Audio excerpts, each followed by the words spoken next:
very good morning. This is a Primetime Breakfast News. We're coming to you live and direct on News First. I'm Sonali Wanigabadage. We start off with a look at your local stories first. The Ministry of Rehabilitation and Prisons Reforms has commenced an investigation into the clash that took place at the Galle prison yesterday. Secretary to the Ministry, A. Dissanayake, stated that the investigation report will be received by him today. 3 prison officials and 2 prison inmates were injured during the unruly situation that took place when 3 inmates attempted to escape from the Galle prison last morning.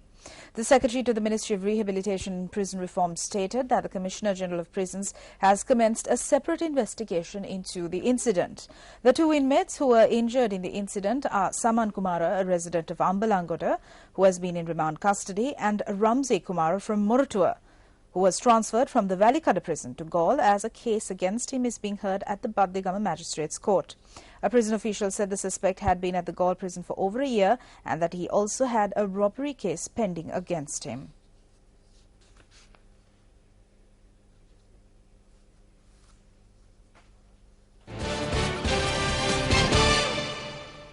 Nine Indian fishermen stranded at sea close to the northern area of Thalemena have been rescued by the Sri Lankan Navy.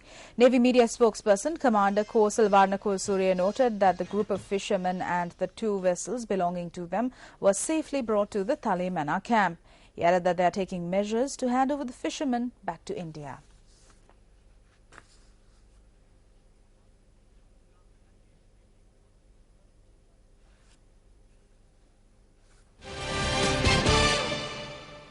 Former Indian President Dr. Abdul Kalam, who was on an official 4-day visit to Sri Lanka, will conclude his visit today. The Ministry of External Affairs reported that the former Indian President travelled to Jaffna yesterday. During his visit to Jaffna, Dr. Abdul Kalam attended a special lecture at the Jaffna University. In addition, the former Indian President also had held discussions with representatives of Tamil political parties. According to the Minister of External Affairs, Dr. Abdul Kalam had also inspected a number of projects initiated by Indian funds. Dr. Abdul Kalam, who arrived in the island on the 20th of this month, also attended an event held in lieu of the trilingual year of Sri Lanka.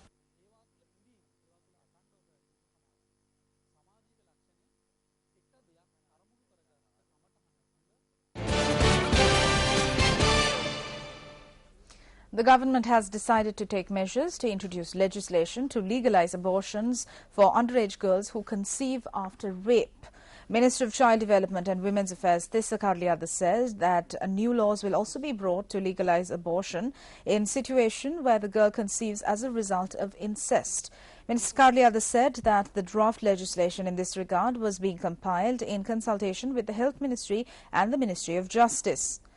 He further pointed out that underage girls conceiving owing to various forms of rape has become a serious social issue.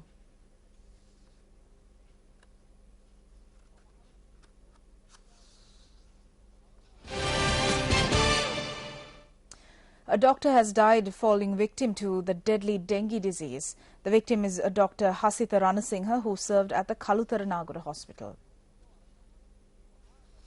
The victim, who entered the married life about a month ago, was 27 years old at the time of his death. Training coordinator of nurses at the National Hospital, Pushpa Ramyani Dizoiza, noted that the victim was receiving treatment at the intensive care unit of the National Hospital for a number of days. Meanwhile, the Dengue Control Task Force will assemble today to discuss issues surrounding dengue eradication and related activities. Additional Secretary to the Ministry of Health, Dr. Palitha Mahipala, noted that the meeting will be held at the Presidential Secretariat.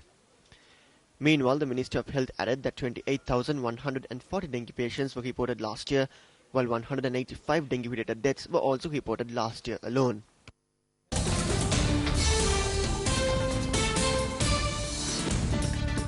Minister of Sports Mahindananda Alutgamage says that a sports medicine unit will be established in every district in the country in the future. The minister expressed this view at an event held yesterday at the Institute of Sports Medicine to introduce an athlete's diary for sportsmen and women.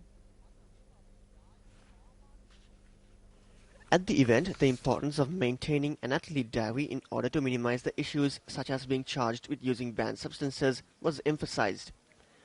Thereby, sportsmen and women have to note down their daily sporting activities in this diary. සෞඛ්‍ය ඇමතුම අපිත් එක්ක එකඟ වුණා කොළඹ මහරෝහලේ වෙනම ක්‍රීඩා වෛද්‍ය ඒකකයක් හදන්න. The Minister of Health also agreed to establish a sports medicine unit at the Colombo General Hospital. We have also been able to make allocations for sportsmen and women on a monthly basis. Thereby, you need not go to private hospitals for these purposes. The General Hospital will provide the facilities. If a sportsman is injured, he cannot come here from a place like Jaffna. So we have decided to establish a sports medicine unit in all the 25 districts in the country. ක්‍රීඩා වෛද්‍ය ඒකක අපි ආරම්භ කරන්න තීරණය කරා. අපේ ක්‍රීඩිකාවන්ගේ පුදුම කුසලතාවයක් තියෙන්නේ. Our sportsmen and women are very talented. They are not second to anyone in the world. The only weakness we have is the lack of infrastructure facilities. For example, we are very weak when it comes to nutrition. Scientific facts are very important in this. We are going to show activities in a proper manner by maintaining this athlete diary. විද්‍යානුකූල මත සම්බන්ධ කිරීම මෙතන හුඟක් වැදගත් වෙනවා. ඉතින් මේ දිනපොත අපි කරන්න යන්නේ විධිමත්ව අපි කරන දේ පෙන්වන්න.